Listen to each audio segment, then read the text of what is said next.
So the question is there a lot of group work? Yeah, I think that definitely is kind of it can mean a number of things, that, so I'll try and cover everything, and if I don't get it all, feel free to add in another question that follows up and I'll answer it.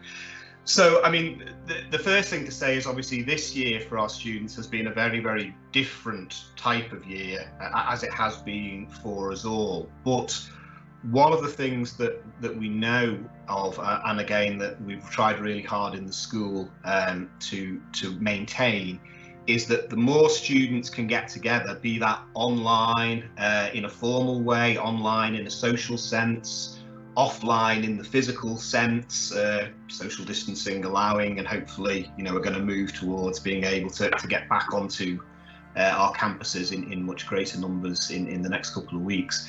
But we know that working together, having those informal spaces where students and staff can get together, that's really, really important, because we need to talk through our ideas. And as Jess said, in relation to personal tutoring, sometimes we just need a chat.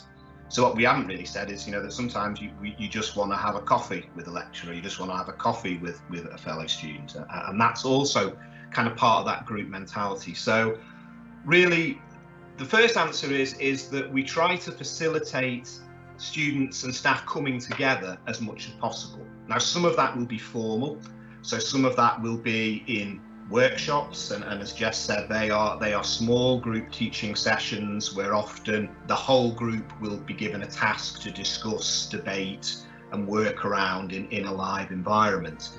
We have discussion boards, which is an online environment where again students and lecturers come together to ask questions, answer questions and work together to talk through the issues in the course. In terms of the type of assessments we do, there are some modules which will have a group work element, but again, some of these I think are really, really exciting. So our forensic science modules towards the end of our degree, these have got some really innovative aspects of group work where students work on a case file together. So come together and look to see how a fictitious crime is being investigated and presenting their thoughts and presenting to sort of a non-academic audience.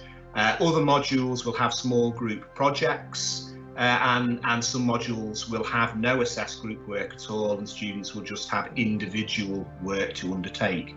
So there's a mixture, I suppose, is the answer. And again, because the degree after your first year is quite tailored, if you really enjoy group work, that lets you kind of focus on the modules that's going to be a big thing. If group work isn't your thing, then again, we want to try and build your confidence, because again, it's a really good transferable skill to have to be able to work collaboratively. So we'll always give you the opportunity to do that. But if it's not really something that you want to spend all of your assessments doing, then again, there's the option not to do it.